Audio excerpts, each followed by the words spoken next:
Hey everybody, I'm coming to you from the Big Apple tonight.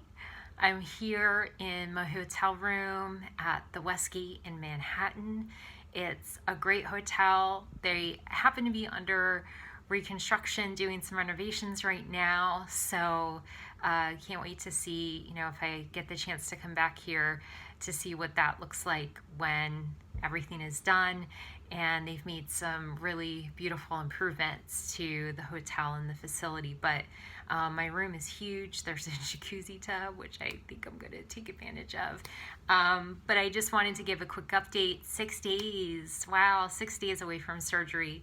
And today, my father and I drove up to New York City to start couple days or a couple rounds of pre-op testing. So today I had a CAT scan, and as I was sitting waiting to get that done, I really had a lot of anxiety, and I took out a book and started reading. So tried to really disconnect from any electronics, any social media, email, internet, anything that might, give me more anxiety. Of course, there's posters all over about the coronavirus, and just focusing on my breath.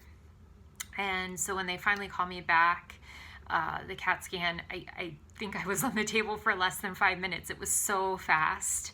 Again, just, keeping my eyes closed and really focusing on that breath. The CAT scan isn't as long of a duration or in a really enclosed tube.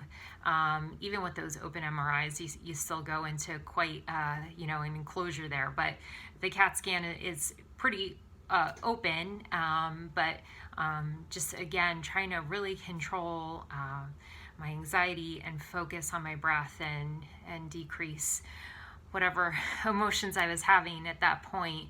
It had been the first time I had walked into the hospital since I met with Dr. Golfinos, and that's where my appointments ended up being today. So I think it was just, all of the emotions coming together, realizing that the next time I may step onto the grounds of NYU, other than tomorrow, of course, will be for the big day, front and center.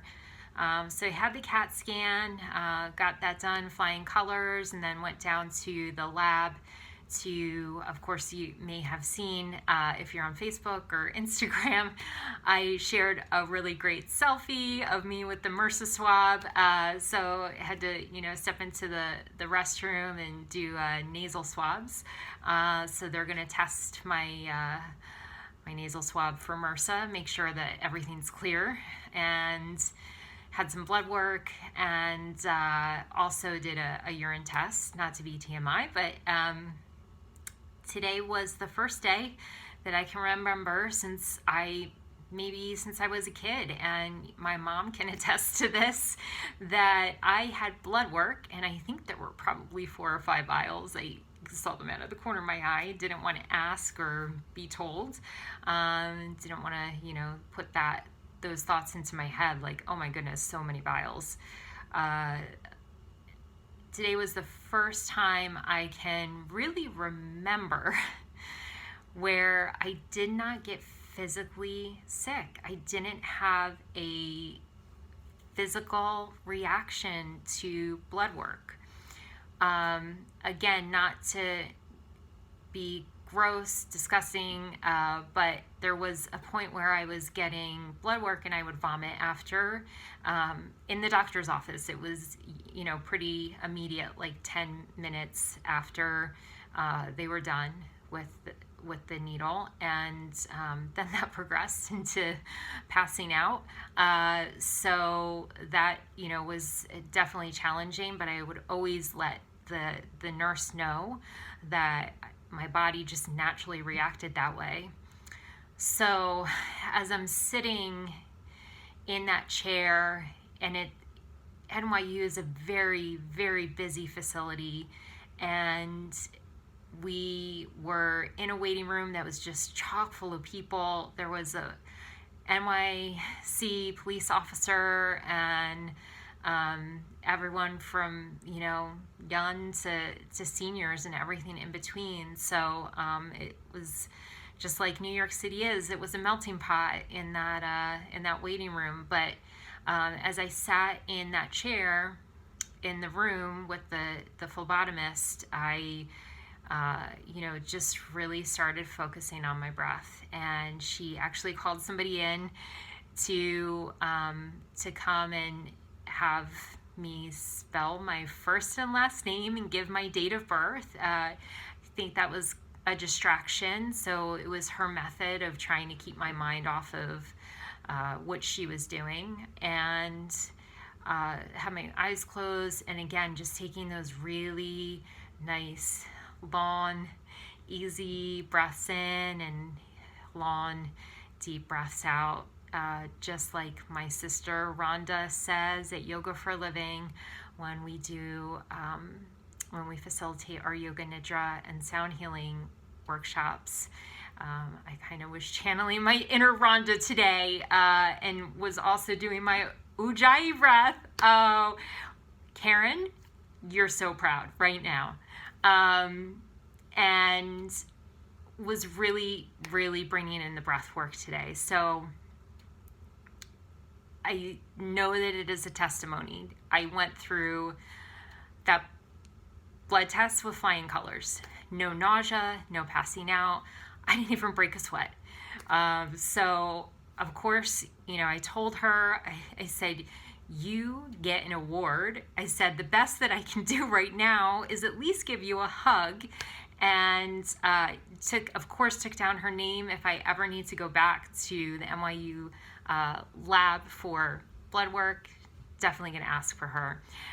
She was amazing. She just has magic energy running through her hands and her veins, and I am so grateful.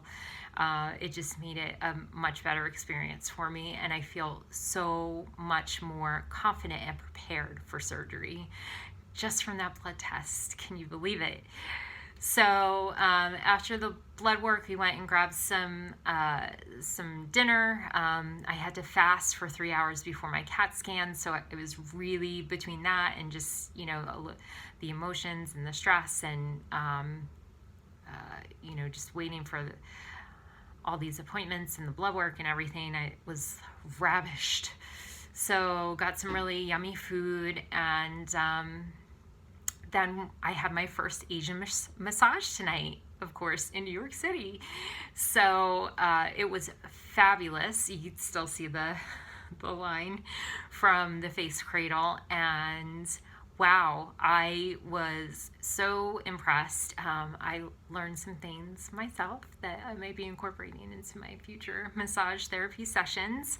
But it was wonderful and just what my body needed. My back feels fantastic, and I have had some tension in my back, my hamstrings, my calves since working out more frequently and really focusing on building some strength and endurance in the gym. So I did post, but if you don't have Facebook or Instagram, please, if you're in Manhattan, in New York City, please check them out. It is, I would never expect to walk into a place like that and get such a wonderful quality, really, very energetically connected. So I felt that she was really coming from the heart center and just working intuitively. Like I said, I feel absolutely fantastic right now. So I can't wait to, crawl into bed. And we have a very early morning tomorrow with an MRI at 8:30. So just wanted to give you guys an update, and thank you all so much. Oh my goodness, the messages, the prayers, the blessings, the good juju, the good vibes, all the good stuff. It is so felt, and it is really helping to carry me through this time as we creep closer and closer to March 11th. And thank you again to everyone that has donated to the GoFundMe. That is a tremendous help. Just the the travel up and back, and the hotel stays, and after surgery I am going to have follow-up appointments. So this is just the beginning. And it's so helpful. It really is. I appreciate every single cent. It's so generous. And I think I'm gonna sign off for the night. I think that's all that I have to share for right now. I do want to post some things on my upcoming videos about some more self-care techniques that I've been using, but obviously today was the massage. So I do have acupuncture scheduled for Tuesday, the day before my surgery. I'm really looking forward to that, helping just to get me, support me in the right mind frame. And that's all that I have for today. I love you all so very much, and I'm signing off from my heart. Cheers. Peace.